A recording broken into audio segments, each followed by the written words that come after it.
Yes. Yeah, it's not that bad, actually. Okay. So, Sasha said nothing while the man stood from the chair and made his way out of the room. I want to go home. Mishka, where are you? Sasha stepped out of the hospital room, clutching a bag with his old clothes and shoes stuffed inside. Wet, bloody, and a bit ripped, they were in no condition to be worn. Instead, he put on the outfit Dima had sent up to the room. Please tell me it's a nice outfit. Please. Good. I'm glad everything fits. You ready? It's okay. He's still attractive, though. He should have given him a crop top. Get it together, Dima. Whatever. Everything hurt when he walked, even his feet. Sasha grimaced as he followed the man down the hall and into an elevator. Not even trying to take in any of his surroundings, he just stared down at the plain pair of shoes he'd been given. Dima stood silently next to him, and after they stepped out of the elevator, guided Sasha down another hall until they arrived outside of what looked like a hotel room door. Stop. You're gonna hurt yourself. I'm sorry. I was about to hurt you. This thing almost flew off my finger while I was spinning it over here. That almost flew up and hit you. No one will be here to end this train. I'm just letting you know. If that hit me, no one will be here to end this train. Did you just threaten my life? Yes. Wow. Dima stood silently next to him, and after they stepped out of the... I already read that. My voice is a little too high, sorry. This will be your room. We've updated the permissions on your C-card. It will work for the door and for getting food from the cafeteria. All other necessities are already in the room. Okay. You can order room service if you'd like. Dima attempted a smile, but it dissolved as he watched Sasha walk defeatedly into the apartment and close the door behind him. Well, I wouldn't think that this is like a genuine smile. It looks like he's smirking at me. Oh? I don't want to be Sasha right now. Why is he smiling like that when no one's looking at him? Are you in love with Sasha too? Even though you just met him today? Sasha stood unmoving in the foyer. He dropped his bag of tattered clothing to the floor, staring ahead blankly. He was alone again. That's depressing. Sasha's arm hung heavy at his sides. The stillness of the apartment felt surreal. Even with the lights off, it was easy to see. Everything was bathed in a gentle white radiance from the moonlight spilling in through the large window. The room was immaculate compared to his downtown studio apartment. The kitchen was easily 3 times the size of his own. He frowned. I don't know about him, but if my life being in danger meant I was living lavish, I think I'd accept it. Right. Listen, do I want my life to be in danger? No. But his life being in danger put him in such a nice place. I'm going to be acting like I'm rich. Even if it's not mine, I'm going to take photos everywhere. People they're going to think it's mine. You'll be like, hey. They're going to think it's mine today. Okay. So.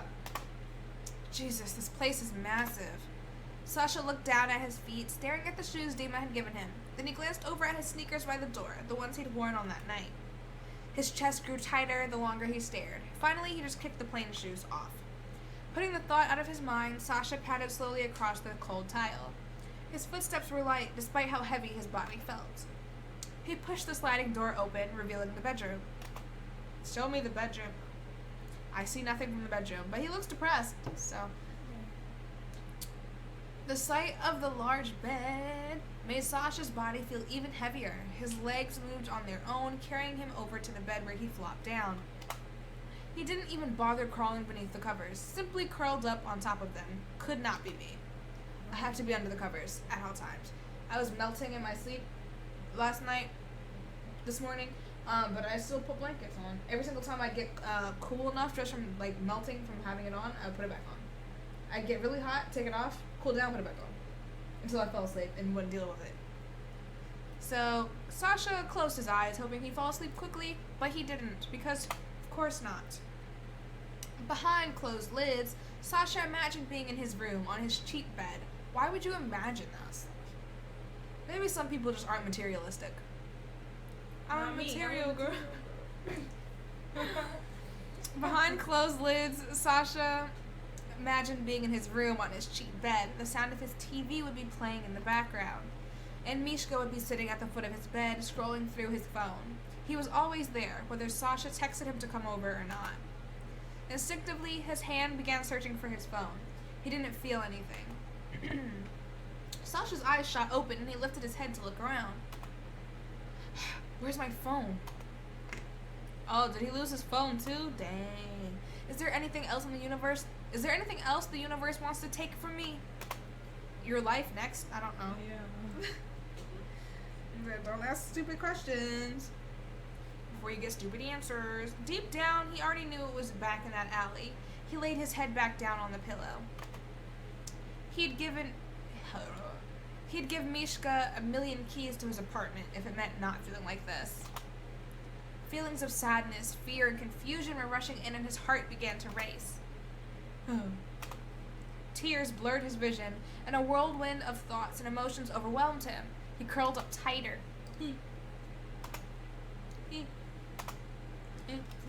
Can you go to sleep already? Stop sending me ... Stifled sobs broke the silence of the apartment and continued long into the night. Well, that's unfortunate. He cried himself to sleep. Can't relate. I can't. I was lying. Not recently, though. Not recently. A small groan of pain fell from Mishka's lips as he gradually became conscious. Oh, we can finally get to see Mishka again. His body ached. He tried to move, but felt the cold bite of restraints at his wrists. Sasha. I can't see.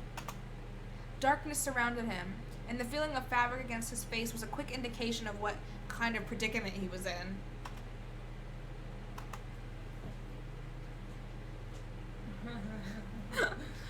Okay, so he grimaced and began to struggle, testing the strength of the rope tied around his body. I wouldn't do that if I were you. You still have a pretty big gash on your side there. That was not a voice he recognized. Mishka scowled and turned his head towards the speaker. How about you come over here and take this bag off? Sorry, I'm not allowed to fraternize with the prisoners. Only keep watch. I'll let the boss know you're awake. Again, try not to struggle too much. You'll bleed all over the floor, and then I'll have to clean it up. Metal chair legs scraped harshly against the concrete floor. Ew, just imagining that is disgusting. As the man stood up and walked away. I can't read.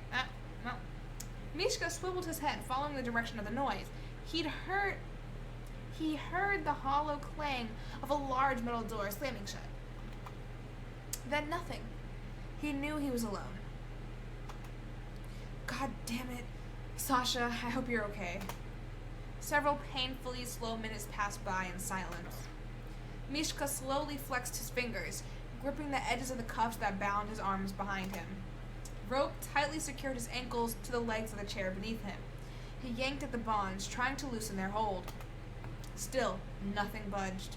Well, they surely were Girl Scouts. They timed it well. Suddenly, the door swung open. Uh-oh. Not this guy. There he is. Here, he said it. I didn't have to. Ugh. Abruptly, the fabric on his head was ripped off and tossed to the ground. The light in the room was damn near blinding. You ready for this?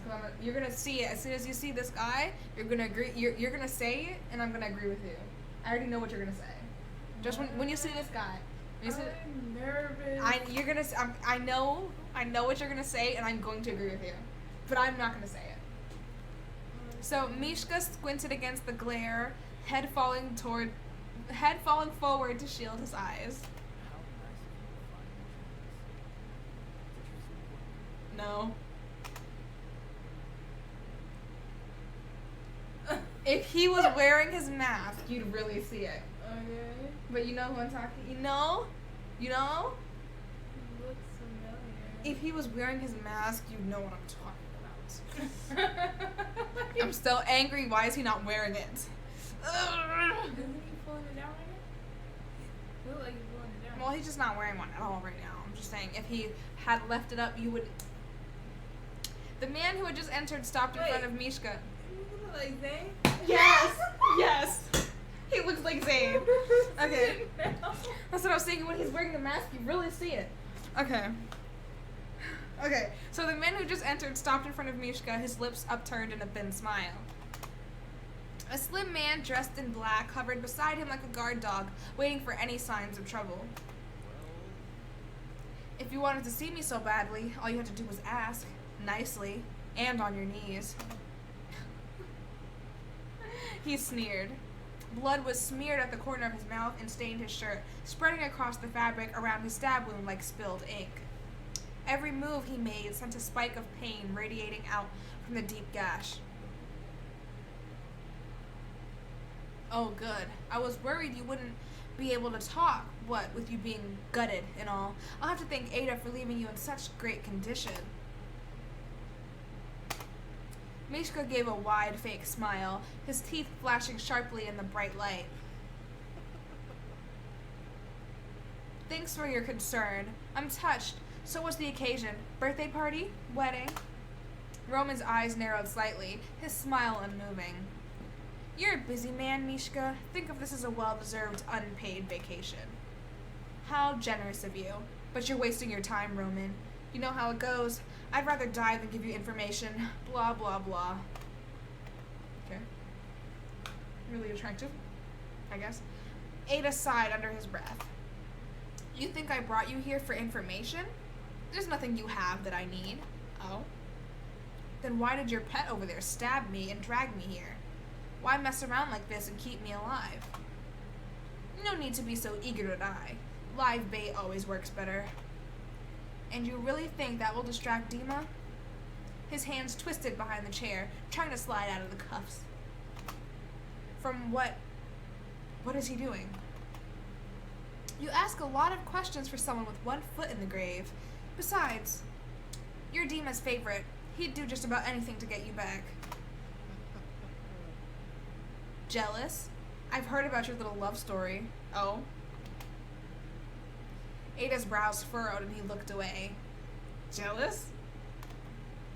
Roman tilted his head and stared in silence. Quietly, he reached back and placed a hand on Ada's thigh. He slid his fingers along the other man's leg. Okay. He slid his fingers along the other man's leg before suddenly unsheathing the knife hidden there. He turned back to Mishka, twisting and turning the blade under the light, observing how the light gleamed off its sharp edge. Going to give me a scar to match the one I gave you? Ow? Without warning, the knife ruthlessly swept across Mishka's face, blood spraying the far wall. Well, that's unfortunate. Mishka cried out and bowed his head, snarling. Like a dog. Whenever anyone says like the word snarling, I can't picture that really well. And the first thing that comes to mind is like a dog just imagine barking. Yeah, you're right. Good idea. I was reading that. Okay, so Roman held the knife out to Ada, cold eyes watching Mishka writhe in agony. Ada took the knife and, after flicking the blood off the end of the blade, slid it back into his thigh holster. The moment you are no longer useful, I will have you killed. You and your little friend from the club. Me? Sasha? Mishka's heart skipped a beat. Eyes wide, he whipped his head up, face throbbing in pain. He winced. What are you talking about? A smile returned to Roman's face, and he glanced back at Ada, briefly exchanging looks. Ada told me about your friend. Sasha, was it? Handry Zolov's Connor. I thought I told you that you're not allowed to be here. This game is for adults. Why? And also, why is the first thing you send in the chat just pee? Pee. You're so weird. Mishka glanced between them. His breathing had grown heavier, chest tight with panic. He struggled harder against his restraints, desperate to break free. Roman, he has nothing to do with this. Oh, well, looks like he's got something to do with you. Yeah. Okay. Oh, but I think he has everything to do with you, Mishka. No, leave him out of it. Don't bring him into this. Dramatic reading. You already did, remember? Roman pulled a phone from his pocket and unlocked the screen. So many missed calls until he finally picked up. And just look at these text messages. Roman chuckled, his thumb browsing nonchalantly. Get out of our messages, bruh. Let me come over tonight. You were just here, chill out. Just give me a key, we're practically married anyway. I filed for a divorce. Roman's laugh made Mishka's stomach twist into knots. These are pitiful, Mishka. Blood dripped down Mishka's cheek and a few drops fell to the ground as he lurched forward, lunging towards Roman, face twisted in rage. The chair shook, but held firm. Look at you, all worked up over a boy who doesn't even like you. Roman! Roman slipped the phone back into his pocket and turned to leave. Placing his hand on the door handle, he paused and looked over his shoulder. Stop. What? You don't like it? No. It's not entertaining. You have dimples. You just stab my fucking. I'm gonna punch you. I'm gonna just stab you in your face. No.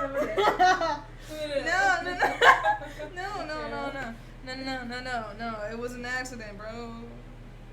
It was an accident. No, it wasn't on purpose. It was accident. Oh. Stop. You're scaring me. There's only a thin line between obsession and insanity, Mishka, and the way you jump through hoops for even a scrap of his attention is just pathetic. Ada's gaze flickered toward Roman, glancing up at the other man from where he stood close to his side. It was at this moment that he knew. He fucked up. Childish. Whoever this childish. Yeah, that was me when I poked her face really hard. I was worried for my life, not gonna lie. To be fair, I'm still worried for my life because, the stream's over like an hour and I don't think she'll forget. No. So. And in an hour, my life is apparently free game. So. Uh-huh.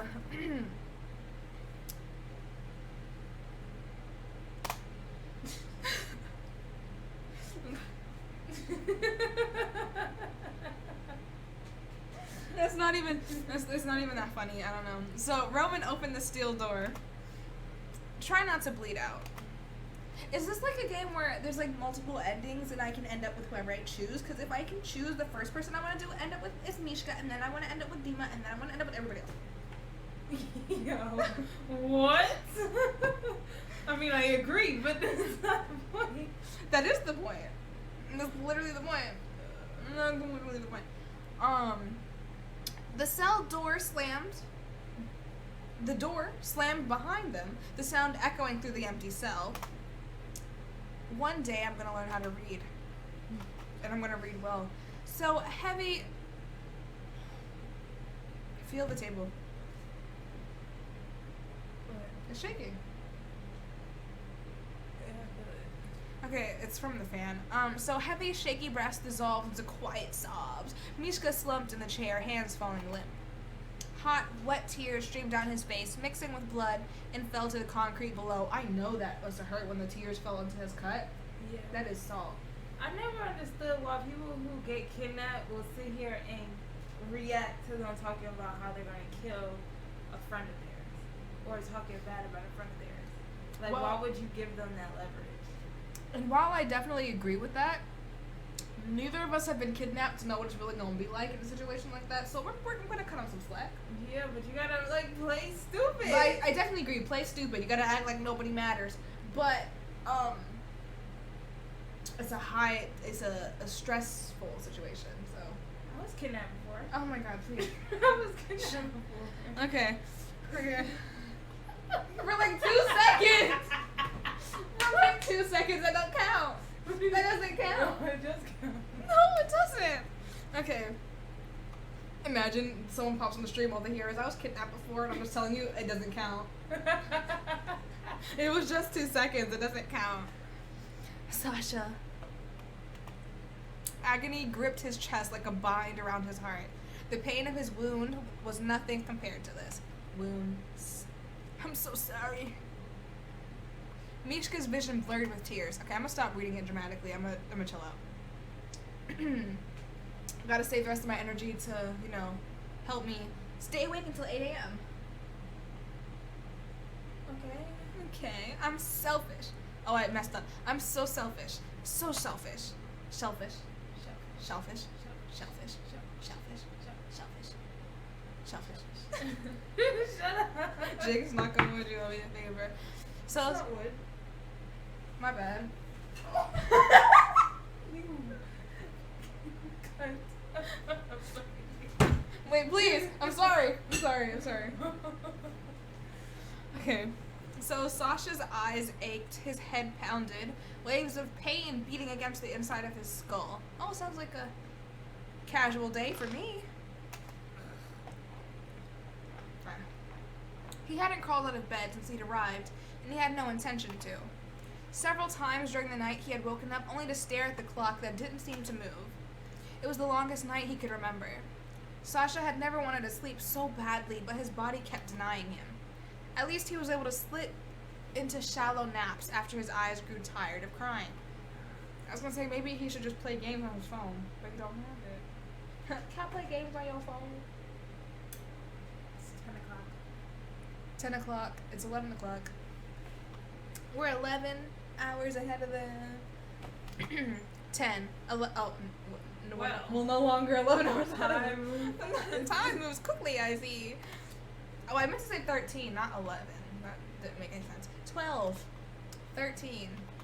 14. 2. Knock, knock, knock, knock. Knock, knock, knock, knock. I know you're in there. You literally haven't left this room, so there's nowhere else you could be. Knock, knock, knock. Sasha jolted awake with a sharp gasp at the loud banging. His heart raced in his chest. He lifted his head, red eyes narrowed as he tried to process the sudden noise. Hello? No, Tulip, he's definitely a cat person. Just give him a minute. Okay. Knock, knock, knock. What in the... Crawling slowly from his cocoon of sheets.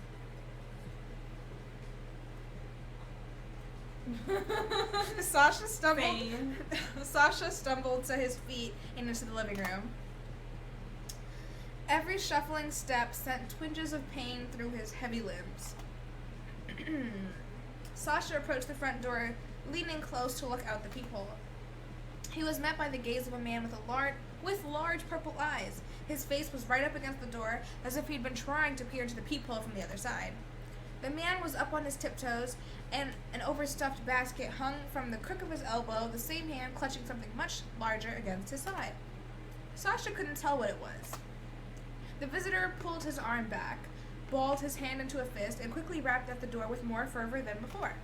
Sasha jumped and took a step back. Okay, I'm going to try one more time. Hello? 1. He cleared his throat. 1 second. Sasha unlocked and opened the door and looked down. He's so adorable. Thank God, finally. Do you know how long I was out here? Oh, but he has a tattoo of a flower too. I think this is like a cult. Well, not a cult, but like an organization. And they all have to get flower tattoos. Hey, if they all have to get flower tattoos, I'm already initiated. Me too. Oh my God. Okay, for like a split second, I thought you were dead, but then I was like, no way. So I knocked harder, and here you are. That's funny. Nice. Sasha's brow furrowed slightly. Is he giving me this cat? And you are... An explosive laugh erupted from the shorter man. Each giggle shook the contents of his basket, drawing Sasha's eyes. It was stuffed to the brim with colorful items, and tucked in the crook of the man's arm was a large calico cat. It's so adorable. Give me the cat. As if you don't know who I am. That's hilarious. You're funny. Dima didn't tell me you were funny. A mile-wide smile grew from ear to ear as the stranger stared at Sasha. I really don't know who you are, my friend. Oh, you were serious. Do I not seem serious? Is that seriously a cat? Yes, and you were correct. We are a cat person. Give us the cat. Well, since you don't seem to be in the know, I'm Pavel. Pavel? I think it's Pavel. Pavel? I could look it up. Pavel? Okay. I'm Pavel. You can call me Pav. And this is Tulip, my cat. Give me your cat. Pavel gently, I'm gonna call him Pav. Pav gently gripped the rotund cat with both hands and held her out in front of himself with a proud smile.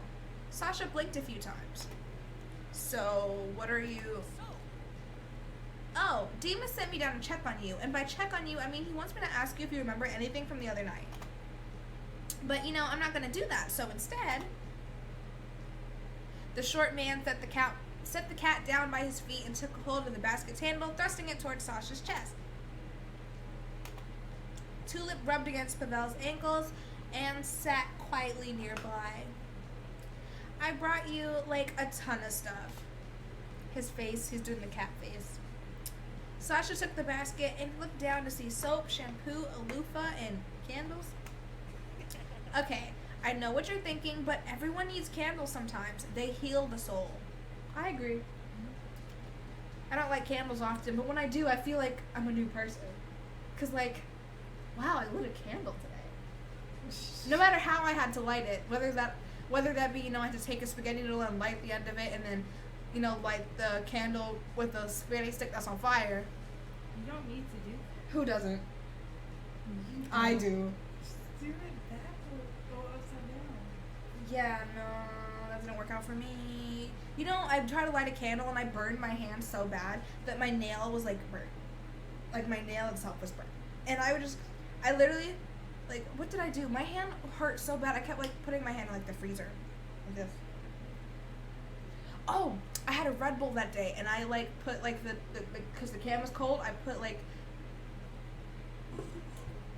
how do you explain this? Like, I don't have a can in here for me to explain, but I put, like,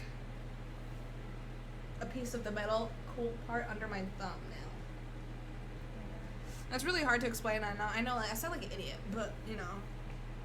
So, now the shampoo has, like, a lavender extract in it, so it smells super good. I made it myself. Thanks? I don't normally use this stuff. Yes, I can tell. You stink. Oh. So, anyway, I know you haven't left your room or anything, but have you thought about taking a peek around and stuff? Aren't you at least a little bit curious? Give me the cat. I don't think your boss wants me wandering the halls. He didn't exactly roll out the welcome wagon. He's not my boss. Pavel shrugged and glanced down at Tulip before he picked her up and cradled her like a baby. I'm gonna do that with my dog later. My puppy. Because I don't have a cat. I have a puppy. Don't pay Dima any mind, really. I run the show here. So, wanna come with me to my wing? That wide smile returned and Pavel leaned closer to Sasha. Actually, I'm probably just gonna hang out here. Sasha averted his gaze from his visitor.